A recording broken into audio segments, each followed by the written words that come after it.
Hello friends, आज मैं explain करने वाला हूँ अंडरवर्ल्ड पार्ट 4 को। और इस कहानी में हमें दिखाया गया है कैसे एक वैम्पायर लड़की अपनी बेटी को बचाने के लिए स्ट्रगल करती है और इसी बेस पर यह स्टोरी हमें दिखाई गई है। मूवी के स्टार्ट में हम देखते हैं कि वैम्पायर जाति और भेड़िया जाति के बारे में इंसानों को पता लग चुका है और इंसान इन दोनों जातियों को मिटाने के लिए हर मुमकिन कोशिश कर रहे हैं।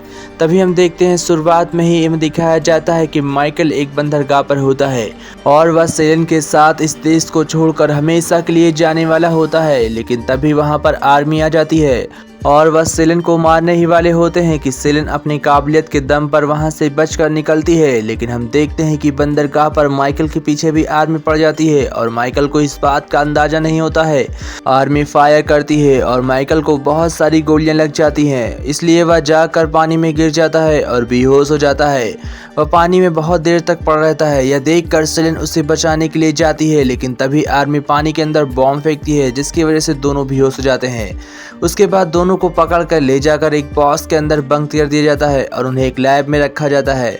तभी एक दिन सेलन को होश आता है और वह कांच के शीशे को तोड़कर जब बाहर निकलती है तभी उन्हें पता चल जाता है और आर्मी वाले बॉक्स के टूटने की वजह से फौरन वहां पर आने वाले होते हैं। लेकिन सेलन अपने रखे कपड़ों को पहनती है और उस लैब से बाहर निकलने की कोशिश करती है।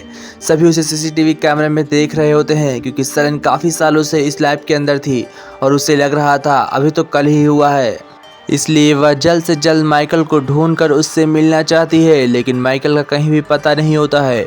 उस लैब से जब वह भाग रही होती है तो उससे बीच में एक डॉक्टर मिलता है जिसे वह मारकर वहां से भाग जाती है और तभी उसे सन का पता चलता है। उसे लगता है यह सब एक झूठ है और वह लैब से बाहर निकल जाती है। बाहर जाकर वह अपनी प्यास बुझाती है और फिर जाकर माइकल को ढूंढने लगती है। माइकल को ढूंढने के लिए वह उसी बंदरगाह पर जाने वाली थी और जब उस बंदरगाह पर पहुंचती है तो देखती है वहां पर कोई भी पुलिस वाला नहीं है। जब वह उस बंदरगाह पर काफ़ी देर तक समय बिताती है तो उसे पता चलता है कि 15 साल बीत गए हैं और इस बात का जब उसको पता चलता है तो उसे बहुत दुख होता है क्योंकि माइकल से मिले हुए उसे 15 साल हो गए थे और वह 15 सालों से उसी बॉक्स के अंदर बंद है। इसी वजह से वह काफ़ी ज़्यादा हैरान होती है। वह जाकर माइकल को ढूंढने लगती है। तभी हम देखते हैं डिटेक्टिव को और उसके साथी को जो एक लाश के पास खड़े होते हैं और वह देख रहे होते हैं कि उसे किस जानवर ने मारा है।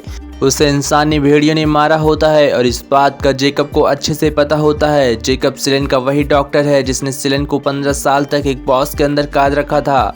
डिटेक्टिव जेकब से जाकर पूछताछ करता है और जेकब उसे झूठ बोलता है। वह उसे बताता है कि यहाँ से कोई भी लड़की बाहर भाग कर नहीं गई है, पर डिटेक्टिव के पास कुछ सबूत होते हैं जिनके अंदर सेलन की तस्वीरें होती हैं। सेलन उसे ढूंढते हुए अपने डॉक्टर के पास जाती है जिसने उसे कैद कर रखा था।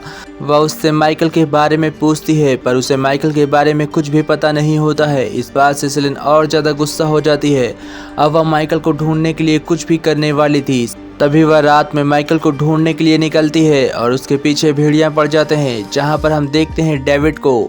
डेविड एक वैम्पायर है और वह सेलन को काफ़ी समय से जानता है, इसलिए वह सेलन की मदद करने के लिए उसके पास आता है। पर सेलन को डेविड के बारे में कुछ भी पता नहीं होता है। तभी वहां पर भेड़िए आ जाते हैं और वह सेलन को मारने वाले होते हैं। डेविड सेलन की मदद करता है और वह उसे सही सलामत उस जगह से बाहर निकालता है। तभी सेलन को वहां पर एक बच्ची दिखाई पड़ती है जिसका नाम ईवा होता है। वह ईवा को अपने साथ गाड़ी में लेकर जाने लगती है, लेकिन उसके पीछे बहुत सारे भेड़िए पड़ जाते हैं और वह सभी ईवा को पकड़ने के लिए आए होते हैं। लेकिन सेलन के होते हुए ईवा तक कोई भी नहीं पहुंच सकता था। तभी एक भेड़िया ईवा को काट लेता है और वह अपने असली रूप में आ जाती है। वह सेलन और माइकल की बेटी है और इस बात का अभी तक सेलन को पता नहीं था। वह सेलन को बताती है कि मैं आपकी बेटी हूँ। यह जानकर सेलन को बहुत ज़्यादा हैरानी होती है और वह उससे पूछती है कि तुम मेरी बेटी कैसे हो। तभी वह उसे बताती है कि जब आप 14 सालों के लिए एक बॉक्स के अंदर बंद थी तभी मेरा जन्म हुआ है और मैंने आज तक अपने डैड माइकल को नहीं देखा है। यह सुनकर सेलन को बहुत ज़्यादा दुख होता है क्योंकि उसे लग रहा था कि माइकल अब नहीं रहा, इसलिए वह बहुत ज़्यादा परेशान हो जाती है। लेकिन तभी ईवा बेहोश हो जाती है क्योंकि भेड़िए ही काटने की वजह से उसका काफ़ी खून बह गया था। तभी डेविड उसे अपने घर ले जाता है जहां पर वह काफ़ी वैम्पायर के साथ रह रहा था। वहां पर डेविड के डैड इस वैम्पायर के समूह को संभाल कर रखे हुए थे। वहां पर ईवा का इलाज होता है, लेकिन डेविड के डैड थॉमस बिल्कुल भी इस बात से खुश नहीं थे कि वह सेलेन को यहाँ पर लेकर आया है, क्योंकि सेलेन जहाँ भी जाती है वहाँ पर मुसीबत आ जाती है और पहले ही उसने सेलेन ने बहुत से पूर्वजों को मारा होता है, जैसे कि मार्कस और विक्टर। इस वजह से थॉमस सेलेन से काफ़ी ज़्यादा नाराज होते हैं और वह सेलेन से कहते हैं कि तुम अपनी बेटी को लेकर इसी समय यहाँ से निकल जाओ। लेकिन सेलेन कहती है कि पहले ईवा को होश आ जाने दो और इसके बाद मैं उसे यहाँ से ले जाऊँगी। लेकिन डेविड इसके खिलाफ होता है। वह अपने डैड से कहता है कि सेलेन यहीं रहेगी, क्योंकि उसने जो भी किया वो अपने बच्चे के लिए किया और कोई भी अपने लिए कुछ भी कर सकता है। तभी ईवा को होश आ जाता है और वह जाग जाती है। वह अपने आप को एक गुफा के अंदर पाती है जहाँ पर कई सारे वैम्पायर रह रहे थे। तभी हम देखते हैं वहाँ पर थॉमस आते हैं और वह ईवा से बातें करते हैं। थॉमस को इस बात का पता चल जाता है कि वह माइकल और सेलेन की संतान है, क्योंकि उसकी आंखें में दो तरीके की चमक होती है, एक तो भेड़िया की और दूसरी वैम्पायर की। तभी वहाँ पर बहुत सारे भेड़िए आ जाते हैं और वह उनके समूह पर अटैक कर देते हैं। वैम्पायर जाति अपने आप को बचाने के लिए बहुत सारे हथियार रखती हैं, लेकिन अब भेड़िए काफ़ी ज़्यादा पावरफुल हो गए हैं क्योंकि उनकी हाइट बहुत ज़्यादा बढ़ गई है। सेलेन भी उन्हें आसानी से नहीं हरा सकती क्योंकि वह अब बहुत ज़्यादा ताकतवर हैं और देखते ही देखते उनकी फ़ौज बढ़ती ही जाती है। लेकिन सेलेन किसी तरीके से उन भेड़ियों को मारकर वहां से हटा देती है। लेकिन सेलेन जब बेहोश हो जाती है तो थॉमस उस बच्ची को उन भेड़ियों के हवाले कर देता है, जिससे कि सेलेन को बहुत ज़्यादा गुस्सा आता है। डेविड भी इस लड़ाई में मारा जाता है, लेकिन सेलेन बहुत ज़्यादा दुखी होती है क्योंकि थॉमस ने उसके बेटी को भेड़िए के हवाले कर दिया था। वह थॉमस से कहती है कि तुमने ऐसा क्यों किया। थॉमस से कहता है कि तुमने मेरे बेटे को मरवाया है, इसलिए मैं तुम्हारी बेटी को नहीं छोड़ूंगा। लेकिन जैसे ही सेलेन डेविड को इतनी बुरी हालत में देखती है तो वह उसके दिल में अपना खून डाल देती है, जिसकी वजह से डेविड फिर से जिंदा हो जाता है। और यह एक चमत्कार होता है क्योंकि थॉमस ने पहले ऐसी प्रक्रिया कभी नहीं देखी थी। फिर सेलेन ईवा को ढूंढने के लिए अकेले ही वहां से निकल जाती है। वह सबसे पहले जाकर डिटेक्टिव से मदद मांगती है क्योंकि डिटेक्टिव के पास इस समय सबसे ज़्यादा जानकारी थी भेड़ियों के बारे में। डिटेक्टिव सेलेन को देखते ही उसे पहचान जाता है कि वह एक लाइफ वाली लड़की है, इसलिए वह उसकी मदद करने के लिए तैयार हो जाता है। वह उसे सभी भेड़ियों के बारे में पूरी जानकारी दे देता है, आज तक का जितना भी डाटा उसके पास था। तभी हम देखते हैं डॉक्टर जैकब को, जो अपने ग्रुप के साथ वहां पर तैयारी कर रहा होता है क्योंकि उसके पास ईवा थी। वह ईवा के खून से एक एक्सपेरिमेंट करने वाला था, इसलिए वह अपने सभी साथियों को बुलाता है। लेकिन तभी वहां पर लीडा आती है। वह उससे कहती है कि मैंने जिस बच्ची को देखभाल किया आप उसे ही मारना चाहते हैं।